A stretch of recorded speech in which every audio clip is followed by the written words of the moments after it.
Hello and welcome back. Today we're going to be playing some more PLC IO Sim. Looks like we're falling behind here. They just keep making new levels. So to pick up where we left off, we'll be doing number 25, Stacklight number 3, hard difficulty. Yeah, we're going to jump right into it, but first of all, smash like and subscribe. So we're controlling another Stacklight here.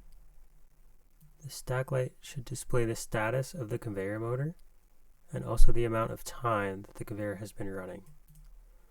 Push button number 1 should turn on the blue lamp to indicate that the conveyor motor is running. If the motor has been running for less than 7 seconds, the green light will be on. If it's been running greater than or equal to 7 seconds but less than 10 seconds, the yellow lamp should be on, indicating the conveyor is nearing its maximum run time. If the conveyor has been running for more than 10 seconds, then the red light will turn on, meaning that it's exceeded the maximum runtime. Releasing push button number 1 should restart the sequence and turn off all the lamps. So the first thing I notice here is the 7-second timer, and we have a 10-second timer as well.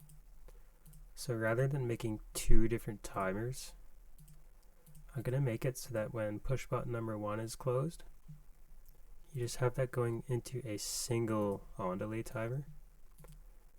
I'm going to have to make a variable for this. So I'll go to tags. I'm going to name it timer, change the type to a timer, and then click create tag.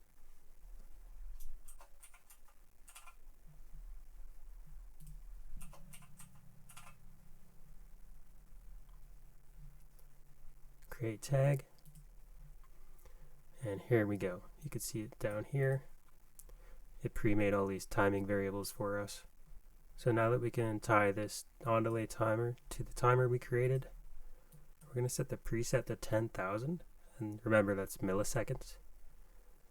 That's just typical for them to use milliseconds on these things. So I'll go ahead and put in 10,000 for the preset. And what this means is when we close push button number 1, basically as long as we have a signal entering this timer, this ACC, or accumulation, will start increasing. And once it hits our preset value, this timer has a done bit that will change from a 0 to a 1. And it won't change back into a 0 until you let go of this. So now that we have our timer set up, we can use it to turn on some of our lights. So we know that the blue light should turn on as long as PB1 is depressed. So that is easy enough. We'll just have our PB1 feeding our blue lamp coil directly.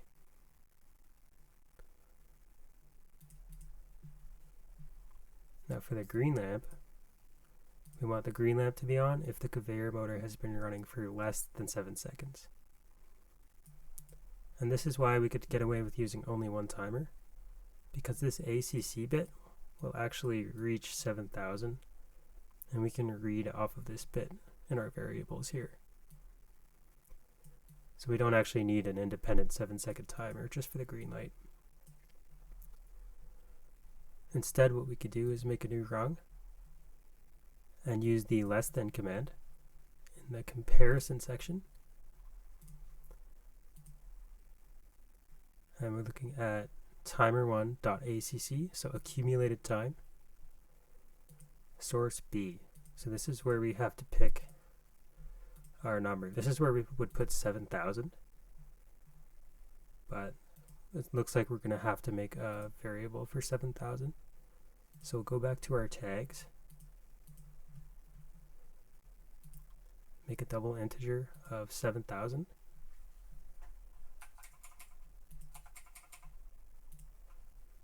create the tag, and give it a value of 7,000. And now you can see 7,000 appears on our list here. So what this command is saying, when timer1.acc is less than 7,000, then turn on the green lamp.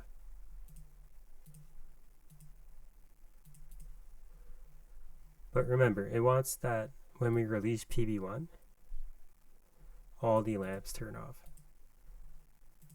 So I will put PB1 in series so that as long as PB1 is off, there's no way for any lights to be on. Now let's do the yellow lamp. If the conveyor motor has been running for greater than or equal to 7 seconds but less than 10 seconds, then the yellow lamp should be on. So we'll make a new line, and we'll need 2 series operations for this. The first one will be a greater than or equal to command. So we'll use this GEQ, and we'll place it on this line. So what we're saying is, if the accumulated time is greater than or equal to 7,000 milliseconds and less than 10 seconds. So in series, we'll use a less than command. Timer 1 ACC,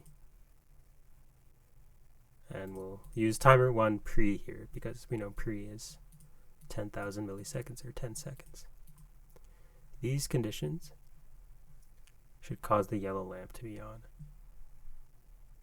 So we'll create a coil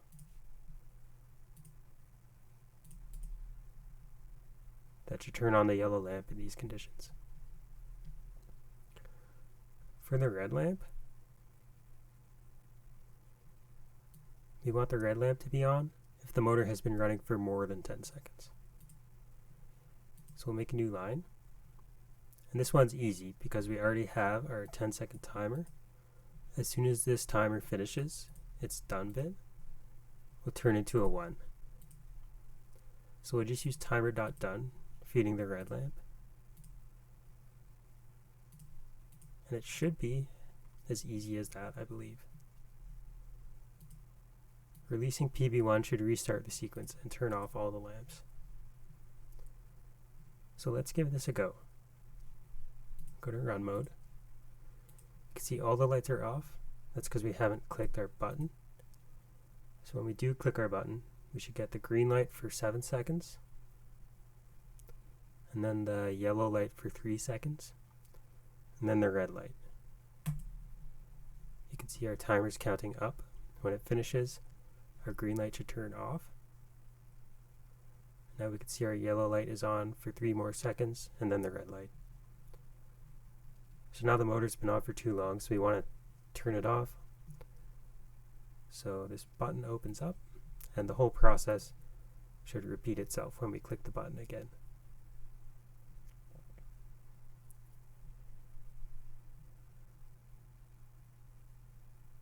Sweet. That was a bit of a complicated one, but I thought it was cool. Let's move on to the next.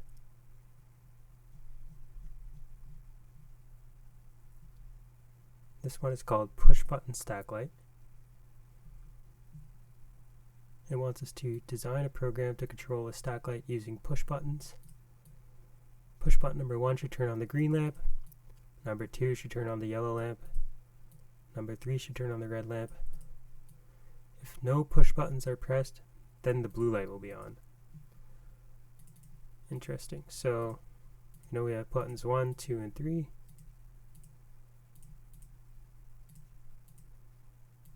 We know we have our lights green, yellow, and red.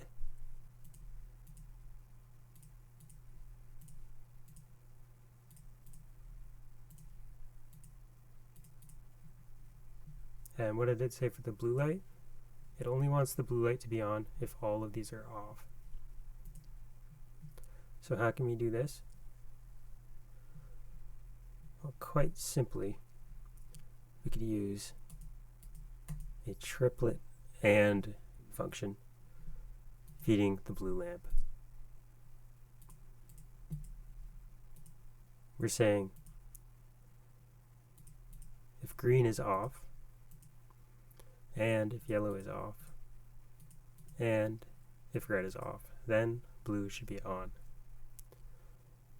And again, these normally closed contacts are selected because if the green light turns on,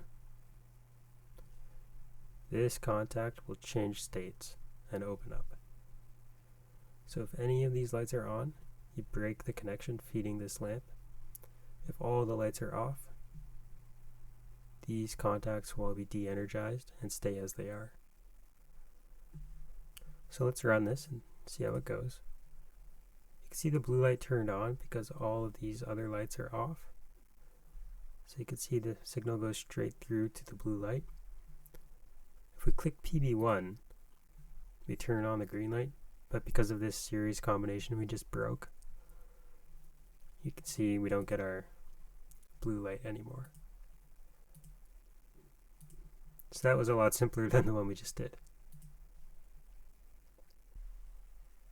So not bad, we got 2 of them done, but I don't think we'll have time to do this one because it's a hard difficulty. So we'll definitely pick it up in the next one. I'll get that done tomorrow. But thank you for watching. I hope you liked it, and peace.